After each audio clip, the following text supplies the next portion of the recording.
ہم اپنا آج کا سبق شروع کرتے ہیں۔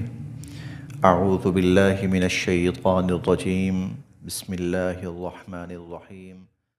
وَلَقَدْ اور یقیناً، وَلَقَدْ اور یقیناً، آتینا ہم نے دی، آتینا ہم نے دی،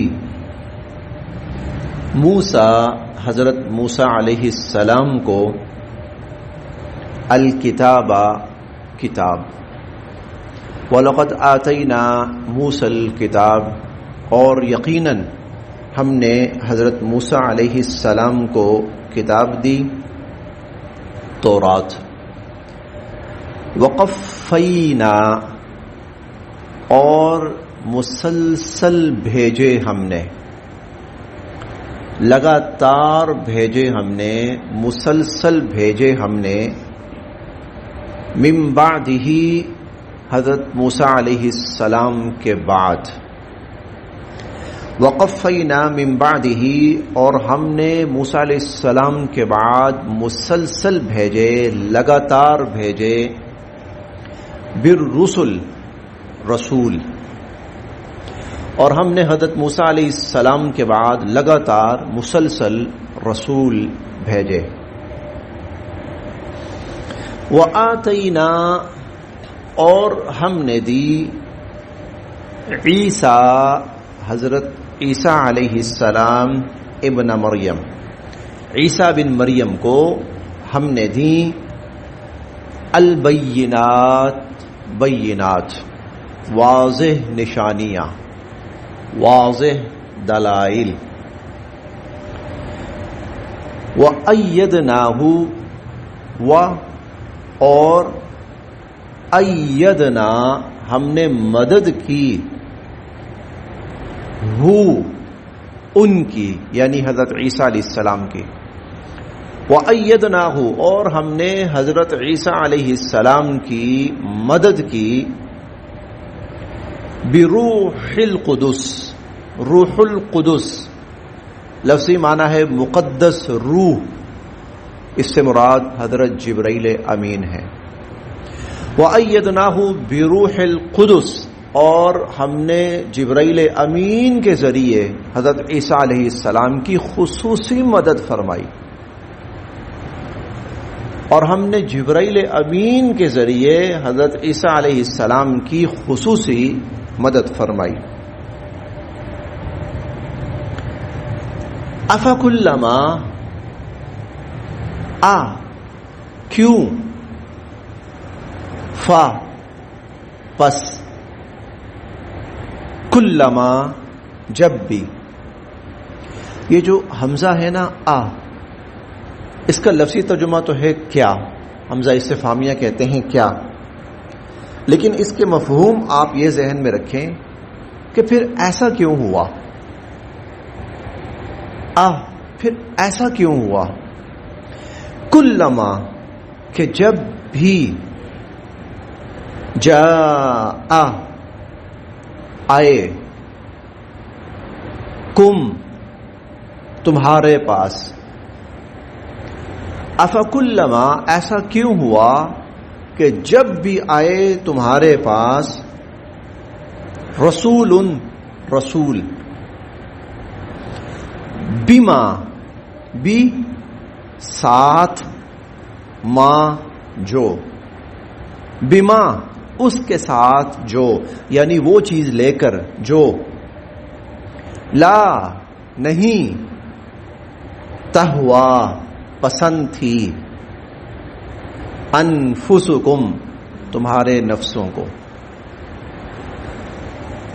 کلما جاءکم رسول جب بھی رسول تشریف لائے، بما لا تہوا انفسکم وہ چیز لے کر جو تمہیں پسند نہیں تھی، جو تمہاری خواہش کے مطابق نہیں ہوتی تھی، جب بھی رسول ایسی کوئی چیز لے کر آئے، ایسا کوئی حکم لے کر آئے، ایسی کوئی تعلیم لے کر آئے، استکبرتم لفظی معنی ہے تم نے تکبر کیا، تم نے تکبر کیا، اور مطلب یہ ہے تکبر کا ماننے سے انکار کیا. استکبرتم، ہم نے ابھی پڑھا ہے ابلیس کا واقعہ بیان ہوا پیچھے کہ جب اللہ تعالیٰ نے اسے کہا آدم کو سجدہ کرو، ابا واستکبر، اس نے انکار کیا، تکبر کیا. اس کا انکار کرنا اس کا تکبر تھا. تو تم نے تکبر کیا یعنی تم نے انکار کیا. فریقن، پس فریقن ایک جماعت، کذبتم تم نے جھٹلایا. ففریقن کذبتم، انبیاء علیہم السلام کی ایک جماعت کو تم نے جھٹلایا، ان کی تکذیب کی، جھوٹا قرار دیا. ان کو تکذیب کا مطلب جھوٹا قرار دینا. انبیاء علیہم السلام کی ایک جماعت کو تم نے جھوٹا قرار دیا. وفریقن، اور ایک جماعت کو تقتلون تم قتل کرنے لگے. ففریقن کذبتم، انبیاء علیہم السلام کی ایک جماعت کو تم نے جھوٹا قرار دیا، تکذیب کی. وفریقن، اور انبیاء علیہم السلام کی ایک جماعت کو تقتلون تم قتل کرنے لگے. یہ بنی اسرائیل کے جرائم میں سے اللہ رب العزت نے ایک ان کا جرم، ایک ان کا طرز عمل اور یہاں بیان فرمایا. اچھا دیکھیں، یہ تذکرہ ہے موسیٰ علیہ السلام اور اس کے بعد عیسیٰ علیہ السلام، اور ان کے درمیان پے در پہ انبیاء علیہم السلام. اس دوران جتنے انبیاء علیہم السلام تشریف لائے وہ بنی اسرائیل میں ہی آئے، اور وہ کوئی 1 2 3 نہیں تھے، بلکہ ان کی تعداد ہزاروں میں تھی. کبھی اللہ تعالیٰ ایک نبی کو بھیجتے تھے، کبھی 2 انبیاء علیہم السلام کو، کبھی 3 کو بھیجتے تھے. ایک نبی دنیا سے چلے جاتے اور آ جاتے، انبیاء دنیا سے تشریف لے جاتے اور آ جاتے. ہزارہ انبیاء علیہم السلام ان کے پاس آئے. مجموعی طور پر ان کا طرز عمل کیا تھا انبیاء علیہم السلام کے ساتھ؟ مجموعی طور پر ان کا رویہ کیا تھا؟ وہ اللہ تعالیٰ نے آخری 2 جملوں میں بیان کیا. مجموعی طرز عمل یہ ہوتا تھا، پہلے یہ کوشش کرتے تھے کہ انبیاء علیہم السلام کو ہم غلط قرار دیں، جھوٹا قرار دیں، ان کے خلاف اتنا پروپیگنڈا کریں، اتنی باتیں کریں کہ لوگوں کے ذہنوں میں یہ ہو کہ یہ غلط لوگ ہیں. انبیاء علیہم السلام، لوگ ان کو جھوٹا سمجھے، غلط سمجھے.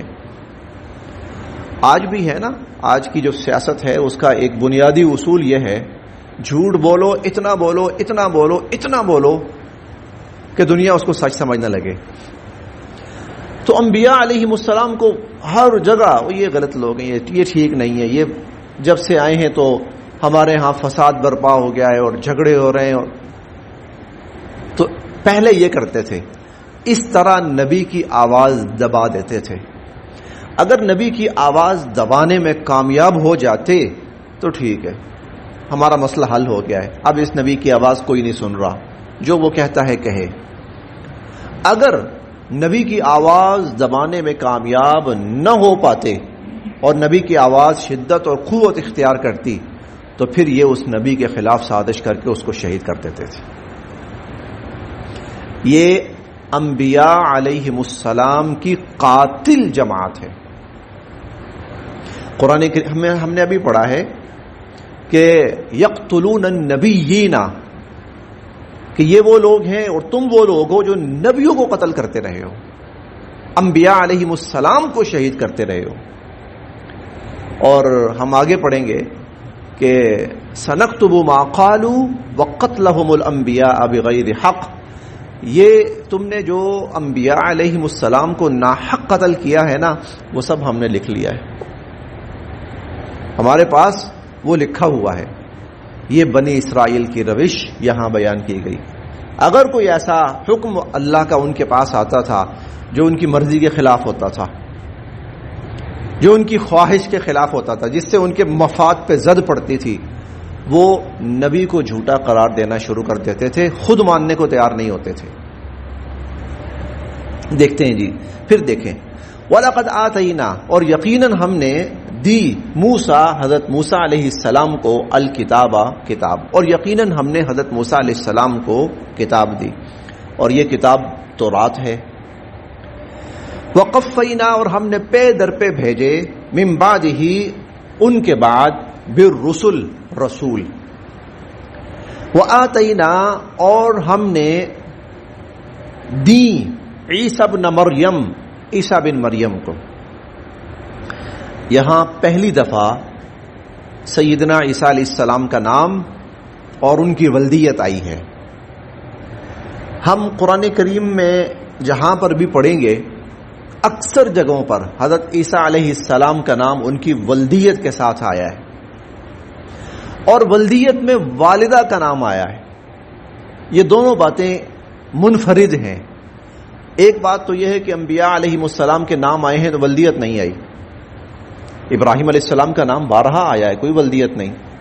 موسیٰ علیہ السلام کا نام بارہا آیا ہے، کوئی ولدیت نہیں۔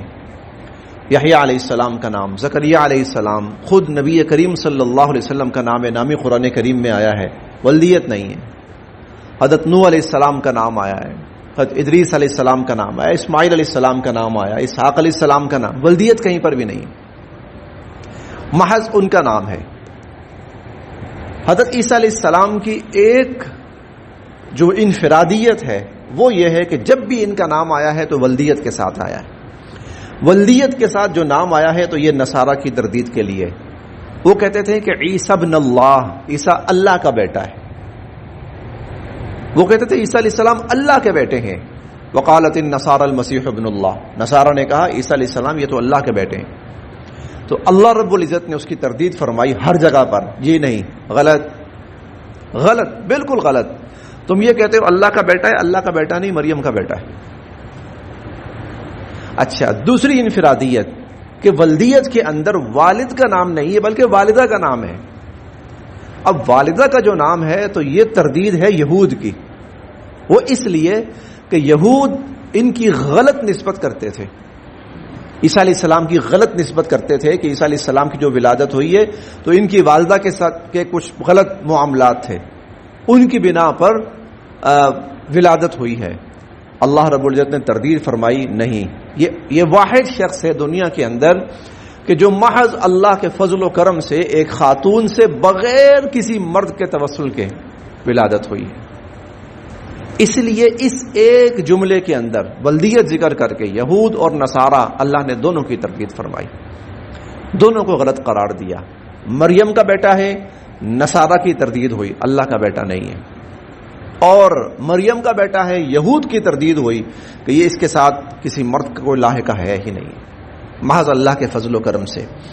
وَآتَيْنَا عِيسَى ابْنَ مریم، اور عیسیٰ بن مریم کو ہم نے دی البینات، واضح نشانیاں۔ بینات کے اندر وہ معجزات بھی شامل ہیں جو عیسیٰ علیہ السلام کو اللہ تعالیٰ کی طرف سے عطا ہوئے، ہم تیسرے پارے میں بھی پڑھیں گے اور ہم 7ویں پارے کے اندر بھی پڑھیں گے۔ ان کے اندر ایک احیاء موتا بھی تھا۔ احیاء موتا کا مطلب یہ ہے کہ مردے کو کہتے تھے کہ قم باذن اللہ، اللہ کے حکم سے کھڑا ہو جا، تو مردہ واقعتاً قبر کے اندر پڑا ہوا مردہ اللہ کے حکم سے زندہ ہو کے کھڑا ہو جاتا تھا اور ان سے بات چیت بھی کرتا تھا۔ اس کے ساتھ وہ مٹی کے پرندے بنا کر اور ان کا وجود سا بنا کر تو اس میں پھونک مارتے تھے، فَتَكُونُ طَيْرًا بِإِذْنِ اللَّهِ، تو وہ واقعتاً زندہ سلامت پرندہ بن کے اڑنا شروع کر دیتا تھا۔ اس کے علاوہ عیسیٰ علیہ السلام ان مریضوں کو دنیا میں جن کا کوئی علاج نہیں ہوتا تھا وہ لا علاج قرار دیے جا چکے ہوتے تھے، محض ان کے وجود کے اوپر، آنکھوں کے اوپر یا جسم کے اوپر ہاتھ پھیر کر ان کو ٹھیک کر دیتے تھے، یا ہاتھ لگتا تھا یا مریض ٹھیک ہو جاتا تھا۔ یہ واضح نشانیاں تھیں۔ انبیاء علیہم السلام کو جو معجزات دیے جاتے ہیں تو اس کی ایک جھلک ہے۔ بینات سے یہ بھی مراد ہے، بینات سے انجیل بھی مراد ہے جو اللہ کی طرف سے اتاری گئی کتاب تھی، اور بینات سے وہ احکامات جو اللہ تعالیٰ نے ان کو دیے وہ بھی مراد ہے۔ تو یہ سب ہم نے دیا، اور یہ اتنی واضح چیزیں تھیں کہ ان سے حضرت عیسیٰ علیہ السلام کی نبوت صراحتاً ثابت ہوئی۔ وَأَيَّدْنَاهُ، اور ہم نے ان کی مدد کی، بروح القدس، جبریل امین کے ذریعے۔ حضرت عیسیٰ علیہ السلام کی مدد کی جبرائیل امین کے ذریعے. ایک بڑی دلچسپ بات ہے، وہ یہ کہ حضرت عیسیٰ علیہ السلام کی والدہ حضرت مریم سلام اللہ علیہا، حضرت مریم سلام اللہ علیہا کی والدہ، یہ ہم تیسرے پارے میں پڑھیں گے، امرأۃ عمران. حضرت مریم کے والد تھے عمران، حضرت مریم کے والد تھے عمران. تو جب عمران کے ہاں اللہ تعالیٰ کی طرف سے اولاد کی امید ہوئی، یعنی ان کی اہلیہ کے ہاں امید ہوئی، تو حضرت مریم ان کی والدہ، انہوں نے ایک دعا مانگی. بلکہ جب ولادت ہو گئی تھی، ولادت ہو گئی، بیٹی کی ولادت ہوئی، تو ایک دعا مانگی تھی ان کی والدہ نے. دعا یہ تھی، اعیذها بک وذریتها من الشیطان الرجیم. اللہ، میں اس بچی اور اس کی اولاد، ان دونوں کو آپ کی پناہ میں دیتی ہوں شیطان مردود سے. اللہ، میں آپ کی حفاظت میں دیتی ہوں. یہ ماں کی دعا تھی اپنی بیٹی کے لیے اور آگے بیٹی کی اولاد کے لیے. اللہ رب العزت نے وہ دعا اس طرح قبول فرمائی کہ انبیاء علیہم السلام کی اللہ تعالیٰ جبرائیل امین کے ذریعے مدد فرماتے رہتے ہیں، لیکن عیسیٰ علیہ السلام کے ساتھ خصوصی طور پر منسلک کر دیا تھا کہ کوئی ان کو نقصان نہ پہنچا سکے. کیوں؟ ان کے پیچھے ان کی ماں، اور بلکہ ماں کی ماں جو ہے اس کے ہاتھ اٹھے ہوئے ہیں، ان کی دعا چل رہی ہے ان کے پیچھے. یا اللہ، شیطان مردود سے ان کی حفاظت فرمانا. چنانچہ اللہ رب العزت عیسیٰ علیہ السلام کی خصوصی طور پر حفاظت فرماتے رہے جبرائیل امین کے ذریعے. اور جب دشمنوں نے اپنی دانش میں ان کو سولی پہ لٹکایا تو اللہ رب العزت نے جبرائیل امین کے ذریعے ان کو آسمان پر اٹھا لیا. رفع سما، رفع عیسیٰ. وَأَيَّدْنَاهُ بِرُوحِ الْقُدُسِ، اور ہم نے جبرائیل امین کے ذریعے ان کی مدد کی. نیک لوگوں کی دعائیں وہ نسلوں تک چلتی ہیں. یہ نانی کی دعا تھی، والدہ نہیں، نانی کی دعا تھی. یا اللہ، میری بیٹی مریم اور آگے اس کی جو بھی اولاد ہو ان کی حفاظت فرمانا، شیطان مردود سے ان کو محفوظ رکھنا، اپنی پناہ میں رکھنا، اپنی حفاظت میں رکھنا. اللہ نے فرشتے لگا دیے حفاظت کے لیے. افکلما جاءکم، جب کبھی بھی تمہارے پاس آئے رسول بما لا تہوی انفسکم، وہ تعلیم لے کر جو تمہیں اچھی نہیں لگتی تھی، استکبرتم، تم نے ماننے سے انکار کیا، ففریقا کذبتم، ایک جماعت کو تم نے جھٹلایا، انبیاء علیہم السلام کی، انبیاء علیہم السلام کی ایک جماعت کی تم نے تکذیب کی، وفریقا، اور ایک جماعت کو تقتلون، تم قتل کرنے لگے. وقالو، اور یہ یہود کہتے ہیں، وقالو، اور یہ یہود کہتے ہیں، قلوبنا، قلوب قلب کی جمع ہے، دل کو کہتے ہیں، قلوب دلوں، نا ہمارے. وقالو، اور یہ کہتے ہیں، قلوبنا، ہمارے دل، غلف، غلاف سے ہے. غلاف کا مطلب ہوتا ہے جب آپ کسی چیز کے اوپر غلاف چڑھا دیتے ہیں تو بند ہو گئی یہ چیز، کور ہو گئی. وہ کہتے تھے ہمارے دل غلاف میں ہیں، ہمارے دل بند ہیں.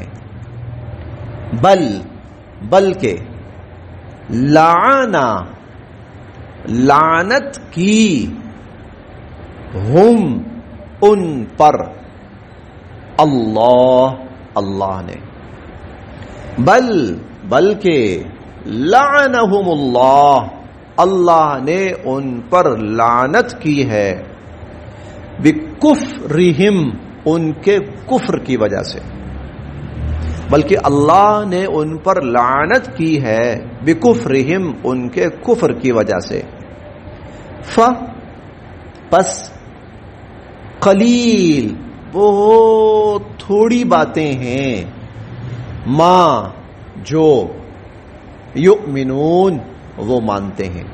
فقلیلا ما یؤمنون، پس بہت کم باتیں ہیں جو وہ مانتے ہیں. ہمارے دل غلاف میں ہے یا بند ہے، اس کا مطلب کیا ہوتا تھا؟ انبیاء علیہم السلام آتے، حضور علیہ الصلوۃ والسلام بھی تشریف لائے، ان کو جب آپ نے اللہ کا دین سنایا، قرآن سنایا، تو وہ آگے سے کہنے لگے بھائی ہمارے دل جو ہے نا بند ہیں. مطلب کیا ہے؟ ہمارے اندر اتنا علم ہے، اتنی ہدایت ہے، بس اب ہمیں مزید کسی علم یا ہدایت کی ضرورت نہیں. ہمارے دل فل ہوئے ہیں، بھرے ہوئے ہیں ہمارے دل. ہم نے اپنے دلوں کو اب بند کر لیا، مزید ہمیں کسی ہدایت کی ضرورت نہیں ہے، کسی تعلیم کی ضرورت نہیں ہے. اللہ تعالیٰ نے جواب دیا. جواب کیا ہے؟ جی نہیں، یہ بات نہیں ہے. وَلَّعَنَهُمُ اللَّهُ بِكُفْرِهِمْ، بات یہ ہے ان کے کفر کی وجہ سے اللہ نے ان کو اپنی رحمت سے ہی دور کر دیا ہے. یہ شیطان کی طرح اللہ کی رحمت سے محروم کر دیے گئے، مردود کر دیے گئے. وَلَّعَنَهُمُ اللَّهُ بِكُفْرِهِمْ. اصل بات یہ ہے، یہ نہیں ہے کہ تمہارے پاس کوئی بڑا علم ہے، بڑی ہدایت ہے، تمہیں مزید کسی علم یا ہدایت کی ضرورت ہی نہیں ہے، تمہارے دل بھرے ہوئے ہیں علم سے، ہدایت سے. نہیں، بلکہ تمہارے کفر کی وجہ سے اللہ نے تمہیں اپنی رحمت سے دور کر دیا ہے. فَقَلِيلًا مَا يُؤْمِنُونَ، بہت ہی کم کوئی بات اب یہ مانے تو مانے، ورنہ یہ نہیں مانیں گے. یہاں تک جی.